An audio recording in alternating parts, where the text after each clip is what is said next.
नमस्कार। आज हम आते हैं general symptoms of plant diseases, जो आपकी यूनिट 4th का पार्ट है। तो सबसे पहले हम आते हैं कि रोग क्या होता है। तो रोग, जो पादप में जो रोग होते हैं, तो रोग के लिए हम क्या कहेंगे कि किस तरह से कहेंगे कि ये रोग हो गया है, रोगजनक पादप है।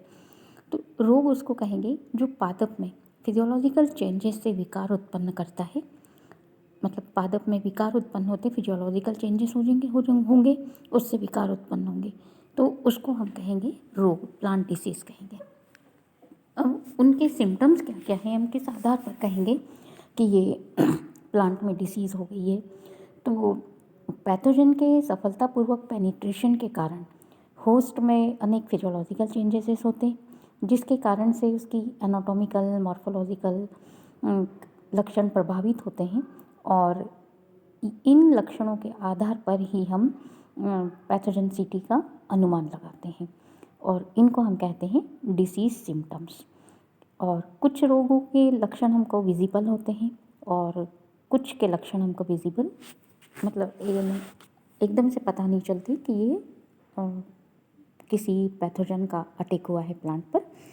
तो जो विजिबल सिम्टम्स हैं वो किस प्रकार से होंगे, तो विजिबल सिम्टम्स जो है वो स्ट्रक्चर, अपीयरेंस और उसके नेचर से हमको प्लांट का जो नेचर चेंज होगा उसके द्वारा पता चलेगा। तो संरचनात्मक, स्ट्रक्चरल और अपीयरेंस ऑफ विजिबल सिम्टम्स, तो किस तरह से विजिबल होंगे वो, तो जो पैथोजन है वो प्लांट की वेजिटेटिव ग्रोथ के ऊपर प्रभाव डालते हैं, जो हमको बाहर से दिखाई नहीं पड़ती, परंतु कुछ पैथोजन के जो जनानंग है या उनकी सुप्त रचनाएं हैं, रेस्टिंग स्ट्रक्चर्स हैं, ये जो होस्ट है उसकी पूरी सतह पे फैल जाते हैं, एक्सपोज्ड हो जाते हैं, और उसके कारण क्या होगा कि या तो इन अंगों का माप बड़ा हो जाता है जो आसानी से दिख सकता है, या फिर और कई तरह की संरचना में परिवर्तन होता है, जिसके कारण से हम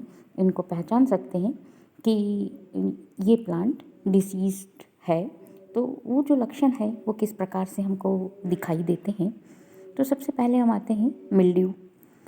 ये सिम्टम जो है, ऐसे पादप रोग हैं जिनके जो पादप की बाह्य सतह पर, एपिडर्मिस पर वृद्धि करते हैं, और ये मिल्ड्यू कहलाते हैं।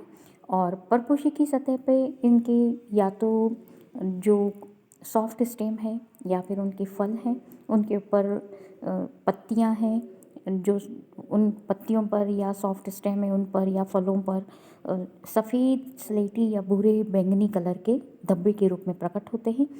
ये लक्षण जो है, या तो कॉटनी वृद्धि होती है इनकी, तो इनको हम कहते हैं डाउनी, मतलब लोअर साइड पर वृद्धि करते हैं, इसलिए इनको हम डाउनी मिल्ड्यूज कहते हैं। और मतलब पत्ती की लोअर एपिडर्मिस पर वृद्धि करते हैं, लोअर साइड पर वृद्धि करते हैं, इसलिए ये डाउनी मिल्ड्यू कहलाते हैं। जब ये पत्ती की, मतलब जो बीजाणु है, जो पैथोजन है, उसके स्पोर्स जब इसकी सतह पे पाउडर के रूप में फैल जाएंगे, पाउडर की तरह एक लेयर बन जाती है, तो उस पाउडर की तरह लेयर बन जाती है, तो हम उनको कहेंगे पाउडरी मिल्ड्यू। तो दो तरह की मिल्ड्यू डिसीज़ हमको यहाँ पर दिखाई देती है, एक होती है डाउनी मिल्ड्यू, दूसरी होती है पाउडरी मिल्ड्यू। यहाँ पर आप डायग्राम में देख सकते हैं, ये जो है अंगूर के स्टेम पर ये इस तरह से डाउनी मिल्ड्यू, अंगूर की लीफ पर ये ऐसी कॉटनी स्पेच हमको दिखाई देते हैं, पैचेस दिखाई देते हैं, तो ये कहलाती है डाउनी मिल्ड्यू। और ये पाउडरी मिल्ड्यू, इस तरह से स्पॉट्स हमको पाउडर के रूप में यहाँ पर ये दिखाई देते हैं। क्रूसीफेरी फैमिली के अंदर भी हमको इस तरह से स्पॉट्स दिखाई देते हैं, तो ये कहलाती है पाउडरी मिल्ड्यू। पाउडर के रूप में ये यहाँ पर ऐसे वाइट वाइट स्पॉट्स जम जाते हैं, तो ये पाउडरी मिल्ड्यू। फिर आते हैं हम कि रस्ट डिसीज़। तो जो ये रस्ट डिसीज़ जो होती है प्लांट्स में, जो पौधों के अंदर जैसा रस्ट हम कह रहे हैं पक्सीनिया ग्रैमिनीस के द्वारा होती है, तो ये रस्ट डिसीज़ जो है ये स्टेम और लीफ की बाह्य त्वचा पे छोटी छोटी सी पिस्ट्यूल के रूप में प्रकट होते हैं, और पाउडरी या कॉम्पैक्ट होती है। ये जो पिस्ट्यूल हैं ये पाउडरी होती हैं या कॉम्पैक्ट होती हैं, और अलग अलग जातियों में इनका रंग हमको अलग अलग दिखाई देता है, लाल, भूरा, पीला, काला। तो मतलब इनके बीजाणुओं के आधार पर इनका कलर चेंज होता अलग अलग हमको दिखाई देता है।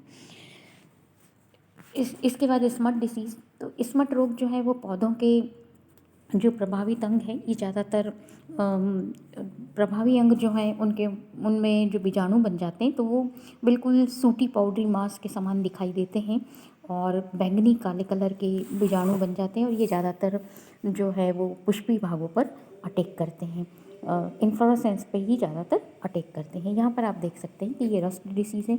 गेहूं की पत्ती पर ये ब्राउन ब्राउन कलर के नेक्रोटिक स्पॉट्स दिखाई देते हैं, ये यूरिडोस्पोर के बनने के कारण होते हैं। और ये काले काले जो स्पॉट्स हमको यहाँ पर इस तरह से दिखाई देते हैं, टेलिटोस्पोर के बनने के कारण ये दिखाई देते हैं। काफ़ी ज़्यादा मात्रा में ऐसे पिस्ट्यूल्स दिखाई देते हैं, इनमें टेलिटोस्पोर्स का काफ़ी ज़्यादा मात्रा में टेलिटोस्पोर्स बन जाते हैं। इसके बाद ये जो है इन्फ्लोरेसेंस को अटैक करती है स्मट, लूज स्मट और कवर्ड स्मट। ये इस तरह से लूज स्मट और कवर्ड स्मट, इसके बारे में हमने आप पैथोलॉजी में पढ़ चुके होंगे कि ये बीजाणु की जो सीड है, इन्फ्लोरेसेंस जो है उनके बीजाणु के अंदर भरे हुए होते हैं स्पोर्स, क्लेमाइडोस्पोर्स। और ये जो क्लेमाइडोस्पोर है इनके ऊपर किसी तरह की कोई झिल्ली नहीं होती, तो ये स्पाइक जो है ये इस तरह से हमको दिखाई देने लगती जब इनके क्लेमाइडोस्पोर का अटैक होता है स्मट के। इसके बाद आते हैं हम स्कैब डिसीज़। तो जो संक्रमित अंग है वो रफ और क्रस्टेशियस हो जाते हैं, और रफ होते हैं, क्रस्टेशियस हो जाते हैं, इसके कारण से हम इनको स्कैब कहते हैं। यहाँ पे आप डायग्राम में देख सकते हैं कि ये जो ये जो संक्रमित अंग है ये किसी भी अवस्था में हमको दिखाई दे सकते हैं, और कुछ रोगों में ये अदृश्य भी होते हैं। ये जो स्कैब है ये कुछ में हमको मतलब इंटरनल होंगे तो हमको दिखाई नहीं देंगे। ये सेब में आप लोगों ने ध्यान दिया हो तो सेब में कई बार हमको सेब ऊपर से अच्छा दिखता है और अंदर से ऐसे कई ऐसे पैचेस दिखाई देते हैं, तो वो इसके कारण ही दिखाई देते हैं। इसके बाद आते हैं हम कि ये जो फ्रूटिंग बॉडीज़ हैं, वुड्स में पाए जाने वाले जो फंगस हैं उनकी फ्रूटिंग बॉडीज़ जो फ्लैशी होती हैं और या फिर काष्ठीय भी होती हैं, वुडी भी होती हैं, तो ऐसे कवक को हम उनकी फ्रूटिंग बॉडी के आधार पर पहचान सकते हैं। ये इस तरह की फ्रूटिंग बॉडीज़ बन जाती हैं, और ये जो वुडी स्टेम है उनमें इनकी जो रूट्स हैं वो अंदर की तरफ, मतलब इनकी जो माइसीलियम है काफ़ी ज़्यादा राइजोमॉर्फ जो बनता है वो काफ़ी ज़्यादा अंदर की तरफ जाता है और स्टेम को खोखला कर देता है। इसके बाद जो एनाटॉमिकल और मॉर्फोलॉजिकल सिम्टम्स होस्ट पर हमको किस तरह से दिखाई देते हैं, तो होस्ट पर जो एनाटॉमिकल और मॉर्फोलॉजिकल सिम्टम्स दिखाई देते हैं तो नेक्रोसिस स्पॉट्स दिखाई देने लगते हैं, सर्कुलर स्पॉट्स दिखाई देने लगते हैं, कुछ टावर स्पॉट्स दिखाई देने लगते हैं। तो जो नेक्रोसिस किस तरह से होता है, तो परजीवी के कारण जो होस्ट है उसकी सेल्स धीरे धीरे वहाँ पर मृत होने लगती है, डेड होने लगती है, उनकी टिश्यू का क्षय हो जाता है, और ये डिस्ट्रक्टिव, इस प्रकार से पादप रोग जो है वो डिस्ट्रक्टिव सामान्य लक्षण होते हैं इनके। और परजीवी के द्वारा परपोषी में जो नेक्रोसिस स्पॉट उत्पन्न होते हैं वो डिफरेंट टाइप्स के हो सकते हैं, जैसे कि ये यहाँ पर आप देख सकते हैं, ये जो स्पॉट्स है ये सर्कुलर स्पॉट्स, इस तरह से सर्कुलर स्पॉट्स दिखाई देंगे, कुछ ये टॉर स्पॉट्स दिखाई देंगे, कुछ ही इस तरह के स्पॉट्स हमको एंथ्रेकॉन्स इस तरह के दिखाई देंगे। तो जो स्पॉट्स हैं वो मतलब चकत्तेदार या धब्बे इस तरह के जो दिखाई देते हैं, तो पैथोजन के द्वारा होस्ट में केवल कुछ सीमित क्षेत्र की कोशिकाओं का ही विनाश होता है, कुछ नेक्रोसिस एरिया ही डेवलप होते हैं और वो धब्बों के रूप में प्रकट होते हैं। ये धब्बे जो हैं गोल हो सकते हैं, अनियमित हो सकते हैं या कोणीय भी हो सकते हैं, डिपेंड करता है कि किस तरह की स्पीसीज़ या किस तरह का पैथोजन है वहाँ पर, तो उसकी ग्रोथ किस तरह से हो रही है, तो पैथोजन के ऊपर डिपेंड करता है कि वो स्पॉट्स किस तरह के हैं। तो उन स्पॉट्स के आकार पर भी हम पैथोजन को पहचान सकते हैं। फिर ये जो लीफ, पौधे में अनेक प्रकार की लीफ स्पॉट डिसीज़ पाई जाती है, और रोग की जो डेड टिश्यू हो जाते हैं उनके चारों ओर का जो टिश्यू है वो सिकुड़ जाता है, और इस दशा में जो है स्पॉट होल, और ये जो दशा सिकुड़ जाती है तो ये दशा कहलाती है स्पॉट होल। आम की पत्तियों में लीफ स्पॉट डिसीज़ होती है उसको leaf spot disease of mango कहते हैं, और इसका रोगजनक है स्यूडोमोनास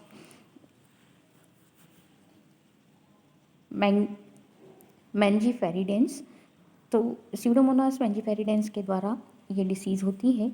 और यहाँ पर आप देख सकते हैं ये इस तरह से ये जो है पत्ती पर, मूंगफली पर ये टिक्का डिसीज़ के स्पॉट्स इस तरह से दिखाई देते हैं।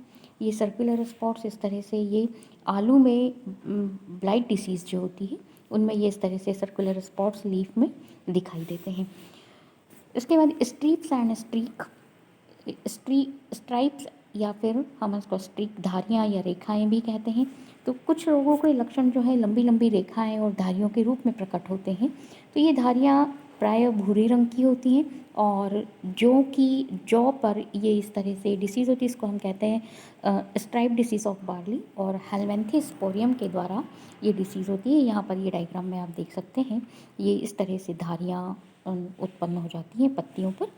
इसके बाद आते हैं हम कि कैंकर डिसीज़। तो जो काष्ठीय पौधे हैं उनकी जो छाल है, या कह लो उनकी बार्क या कॉर्टेक्स, उनमें डेड एरिया जो होता है वो कैंकर कहलाता है। तो इस डेड एरिया की जो परिधि है वो प्रायः सुनिश्चित होती है, और सामान्यतः ये ऊतक अंदर की तरफ धसे हुए होते हैं और रफ होते हैं।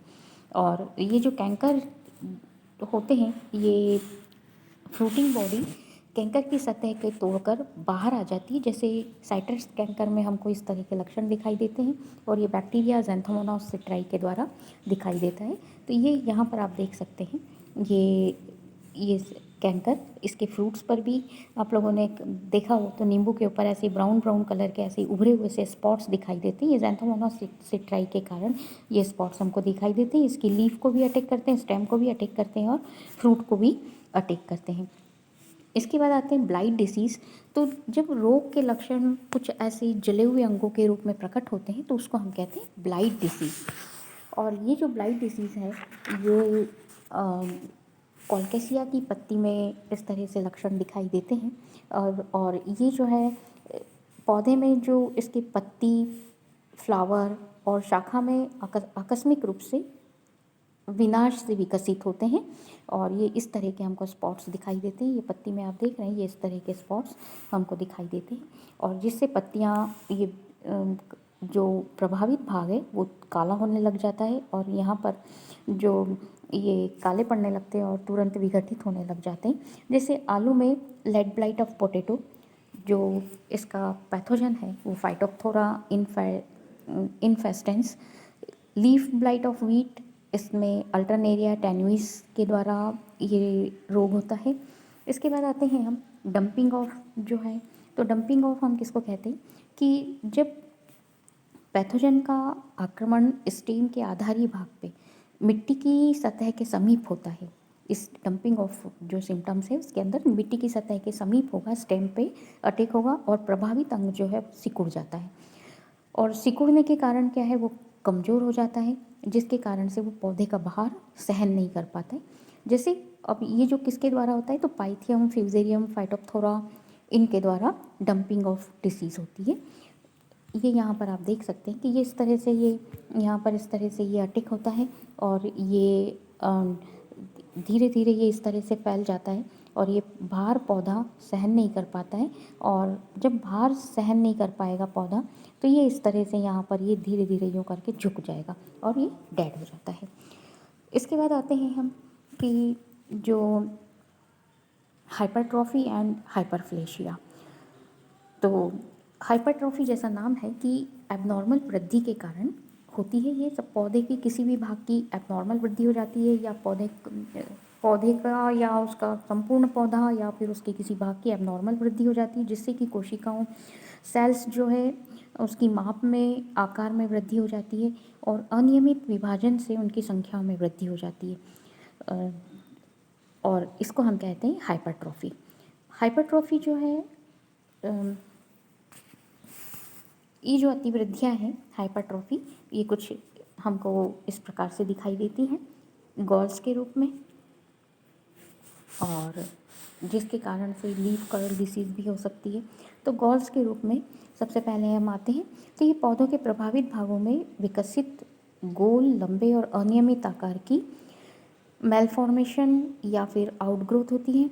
और छोटे माप की जो गॉल्स होती हैं वो ट्यूबरकल्स या रॉट कहलाती हैं। बड़े माप की जो पिटिकाएँ होती हैं उनको हम गांठ, नॉट या फिर अपवृद्धि या एक्सरसेंस कहते हैं। तो ये जो है, ये गांठ आप यहाँ पर क्रूसीफेरी फैमिली में इस तरह से देख सकते हैं। ये इस तरह से ये बड़ी बड़ी गांठें बन जाती हैं ये, और इनको हम कहते हैं एक्सरसेंस। इसके बाद जो दूसरा सिम्टम है लीफ कर्ल वाला, कि रोगों में पत्तियों में जो लोकलाइज्ड क्षेत्र की कोशिकाओं की, जहाँ पर इसका अटैक हुआ है उस क्षेत्र की कोशिकाओं की वृद्धि, सेल्स जो है वो काफ़ी तेज़ी से वृद्धि करती है। तो अतिवृद्धि के कारण क्या होता है कि पत्तियाँ संकुचित हो जाती हैं और कर्व्ड हो जाती हैं और डिस्टॉर्टेड होने लग जाती हैं। तो इस तरह की डिसीज़, इस तरह के लक्षण के कारण, मतलब ये जो कर्व्ड हो जाती हैं या डिस्टॉर्टेड हो जाती हैं, आर्क में बदल जाती हैं, तो ये कहलाता है लीफ कर्ल डिसीज़ या कर्ल डिसीज़ कहलाता है। और ये कर्ल डिसीज़ ही यहाँ पर आप देख सकते हैं इस डायग्राम में, ये इस तरह से ये कर्ल हो जाती है। मतलब जहाँ पर जैसे स्पेशली यहाँ अटैक हुआ है तो यहाँ पर अतिवृद्धि हो जाएगी और अतिवृद्धि होने से ये ऐसे कर्ल होने लग जाती है। और ये हमको टमाटर में लीफ कर्ल दिखाई देती है। और इसका जो रोगजनक है, मतलब पैथोजन जो है, वो virus, leaf curl of papaya, leaf curl of tomato, इस तरह से ये डिसीज़ होती है। विचेस ब्रूम, इसके बाद जो डिसीज़ है विचेस ब्रूम है। तो विचेस ब्रूम के कारण ये भी वायरस, बैक्टीरिया और फंगस के कारण ये पौधों में ब्रांचिंग को उत्प्रेरित करते हैं।